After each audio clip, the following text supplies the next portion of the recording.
Hey guys, this is Tara with Kittens, Weights, and Tarot, and today I am doing a review of the Starseed Oracle by Rebecca Campbell and the lovely Danielle Noel, who created the artwork, and I am a huge fan of her art. So I was so excited when I got this deck, but actually I got this deck a while back, and I like to work with my decks for sometimes years before I do a review so that I can give you guys a proper review. So just let's take a look at this box and let's just absorb the beauty that is this. Like, oh, Danielle creates some beautiful art.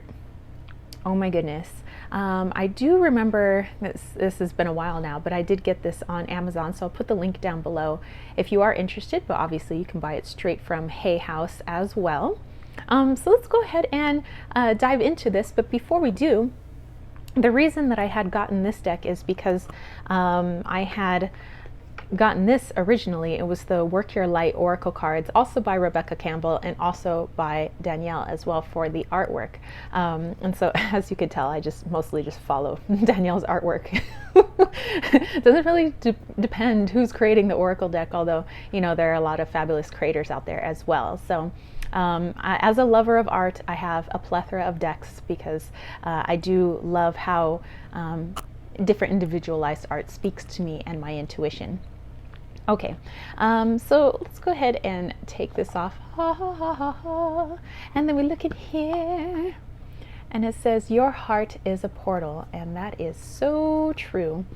Okay, I mean, for aesthetics, it's beautiful. But of course, we always want to know, how does the deck read? The box can be gorgeous, but let's see how the guidebook look and how the deck looks. Okay, so when you first open her up, by the way, nice cover. This could be a nice little mini book for you. When did this come out, actually?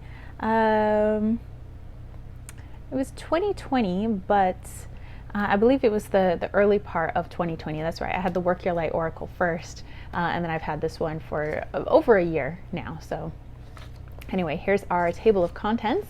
And it talks a little bit about the introduction to the Oracle deck itself, kind of, you know, where this came from for Rebecca Campbell, talking about our star origins, you know, and her belief system and what she thinks of when she talks about star seeds and what that means to her. But of course, you always have to run it through your own heart portal. What does this mean to you? What do the images say to you? What do the written messages by Rebecca Campbell say to you? You know, use your intuition. I always say your higher self is your best compass. Okay, so there is a sample in here of like how you could attune to the deck, but everybody kind of does their own thing. But it's nice to have a suggestion in there, and there's suggestions on reading for others. And also using the Oracle box as technology. So there is a reason that it looks so aesthetic, or actually looks the way it does. And then the Starseed Oracle card spreads. So one way that you could use the box is to do something like this. I mean, how cool is that, right? So we'll get to that. Okay. Soul Whispers, Fated Life is Destiny. I mean, just, there was a purpose for this, and I think it's so cool. Okay, and then we go into the black and white picture of the card, the message that you'll see on the card, and a little bit more information that Rebecca Campbell gives to you, and also some journal prompts, which I do find fascinating. I like to journal quite a bit. As any people have seen my fountain pen collection and my inks, I like to write. I like to journal. Okay, going to the back here, you have a little bit about our illustrator, Danielle Noel. And then we have a little bit about Rebecca Campbell and also their social media links if you are interested. And then there's more about Oracle decks, online courses, and books from Rebecca Campbell, again, if you're interested. All right. Oh, I forgot to show you guys inside here that it also says that your heart is a portal. So there you go. Okay. Let's put this aside.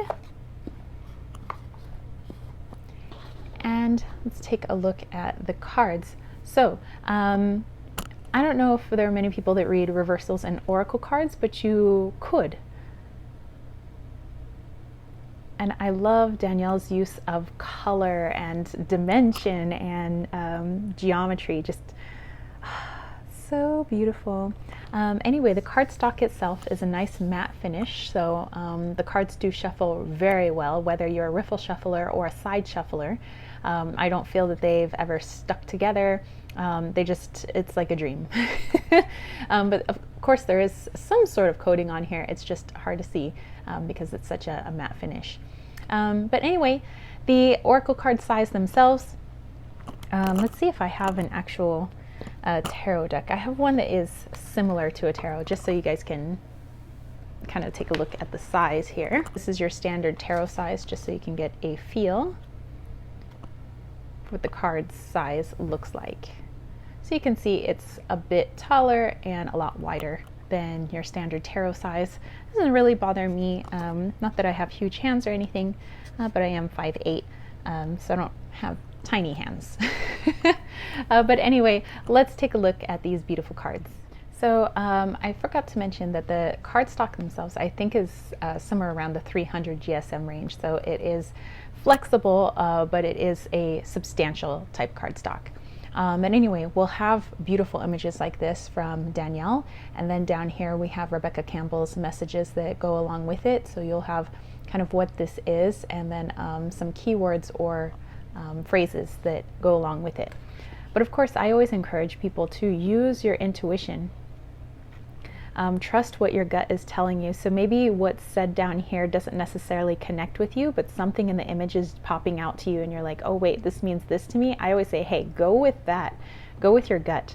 The more you trust your gut, you trust your higher self, the stronger the connection, the deeper the messages, and the less uncertain it feels moving forward or whatever adventure you find yourself going into.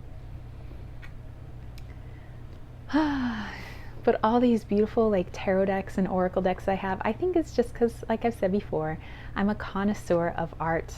I like to, you know, sketch every once in a while, but I would never consider myself at like the level that, let's say, Danielle or any other artist, or my friend Claudia that created the Sacred Mothers and Goddesses Oracle deck. And she's done the art for like children's books and everything like that. But Claudia Olivos is also a wonderful artist. There's so many of them out there. And when we get to like tarot decks, like let's say you use tarot system like the Rider-Waite-Smith, you know, although there are other systems out there, you know, different artists will have different interpretations of the same meanings, and I think that that's unique and it adds vocabulary to your practice. And what's nice about oracle cards, because there really isn't a set structure, you just allow your intuition to move as freely as it wants, however it wants. And I think that that's just a great way to build connection with self.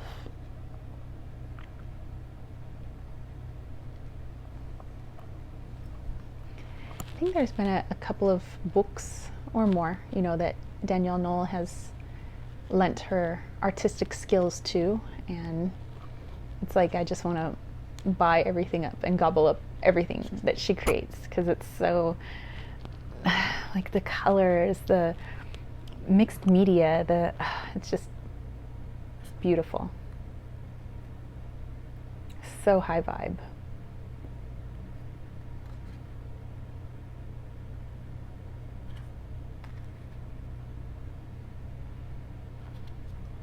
I love galactic galaxies, stars. Ooh, this one's like the eye is staring at you, or maybe that's just what I see, and I can ask my intuition about that.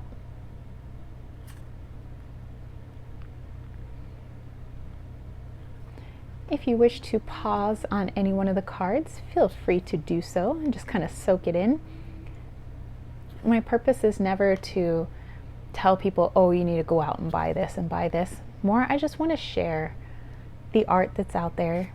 And with art, there's vibration. And vibration carries a certain frequency. And I want to kind of fill the internet with that, you know, frequencies and vibrations that I feel will be uplifting. And so if you just end up feeling something from this and it feels good, I say take that in. No need to purchase the deck, but if you do want to, of course, I always put the links down below. But yeah, I'm just here to share. That's really my mission with these deck reviews. And stay tuned, by the way, because I always do a reading at the very end. And perhaps it will connect with you, and then you get a little two-for. You get a reading, you get a review when you thought you were just getting a review. So we have 53 beautiful cards here.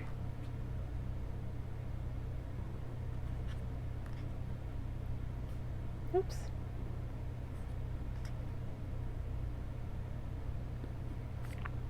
And I believe we are down to our last card. Yep, jump in. So let's get to that reading. If this connects with you, fabulous. If it doesn't, that's okay. Hopefully you just enjoyed looking at these 53 gorgeous images. So let's pick a card for the best and highest good of all. Oop, there we go. There's our card. And hopefully this connects with some of you guys. First, let's just get in on this card and how gorgeous it is. Wow, it says, I remember soul plan, the fated life versus the destiny life. And of course that can mean various different things to each of us, and that's good. Check in with yourself, and what does that mean to you, a fated life? What does that mean, a destined life or a destiny life? Let's actually take a look at what Rebecca Campbell has to say about this particular card. Let's go into here, and it is in alphabetical order, and we're in the eyes. Oops, I remember, there we go. Let's get in here. Okay. There was a moment before you were born when you chose the conditions of the life you're living right now, when you plotted out these exact moments along the timeline of your life. We live in a world of free will, and therefore these moments become our destiny only through saying yes. The fated life is the one we were born into. The destiny life is the one our soul chooses, and it takes courage and faith. If you pull this card, it is because you are likely now face to face with the choice to follow the destiny life over the fated life, to trust the path your soul is calling you toward, and to remember that this moment was prearranged on your life's timeline. Now that's a lot for somebody to think about, and again, I don't feel these are just cards you pull and you're like, okay, that's a nice message. Like, really go deep with it, really find out what it says to your higher self, your intuition. What does it say in your heart?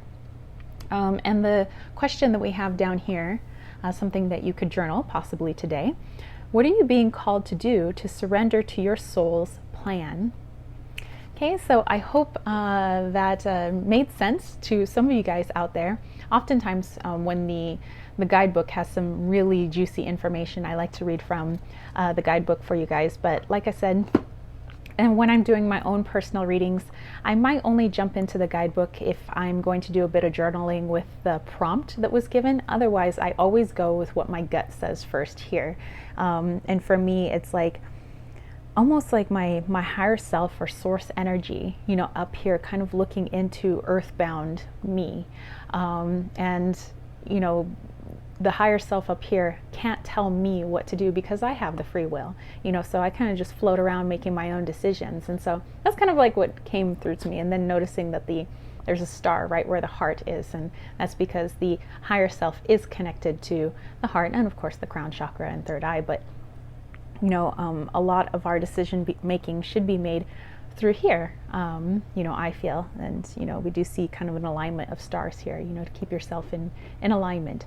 But anyway, I hope you guys enjoyed this review. I hope this made sense to you. Let me know how this connected down in the comment section down below. But yeah, the Starseed Oracle, I believe there's still copies around, you know, a year later. So like I said, I'll leave a link down below. And if you want me to eventually do a review of the Work Your Light Oracle cards, also by Rebecca Campbell and Danielle Knoll, let me know in the comment section down below as well. And yeah, I'll maybe do that next week for you guys if you want. But if you dug this video, don't forget to give it a thumbs up. Don't forget to click subscribe, and don't forget to click that ding ding ding notification bell for more videos just like this. And if you want to catch a reading from me, head over to www.kittenswaitsandtarot.com. I have a lot of different reading types. I also have my Wally's World Oracle over there if you want to come check that out. But I also have my room and body sprays, my salves, bracelets that I make, and many things like that. But if you're looking for more witchy items for your magical practice, your spiritual practice, head over to Desert Cauldron. It's all one word on Etsy. We also have an Instagram at desert.cauldron. And it is a shop that is run by myself and Light of Riga, who is your crystal guru. And speaking of crystals, this is actually a crystal that he has for sale. Is beautiful amethyst. Let me just get you in on the high vibes of this. Like, what? So yeah, if you want more amazing crystals like this, and he even has Brandberg amethyst with freaking anhydrous. He has the biggest peridots I've ever seen out of Pakistan, and he has so many wonderful things. So definitely check out his shop as well. But we have many crystals in our Desert Cauldron shop, so definitely check out Desert Cauldron. And one of the other things that we have in Desert Cauldron that we found has become rather popular is our monsoon water. I live here in the great state of Arizona, where we get to experience monsoons during the summer months. And this monsoon water was actually collected during a monsoon during the full moon in Aquarius, also known as the buck moon. So this was it is highly charged water. There was electricity just everywhere, like the lightning was just dancing above the bowl where I was collecting all of this in, and it was just like the wind and the rain, and oh my gosh, it was so cool. So I bottled this up, but once it's gone until next year's monsoon. So anyway, you can find actually this bottle in our Desert Cauldron shop. And if you're wondering why this bottle looks so strange, and that's because it is an antique pharmacy bottle. We like to use antiques in our shop so that you can have one-of-a-kind items. We want to make sure that everything is unique so that it can fit your practice. Because you have a very unique personal practice, and we want to reflect that in our shop. So anyway, come visit us over at Desert Cauldron. All my other information is down below for my newsletter, my Leon Mystery School, my Patreon group, all that good stuff. And I will catch you spiritual homies later. All right, peace, love, and chicken grease. Peace out.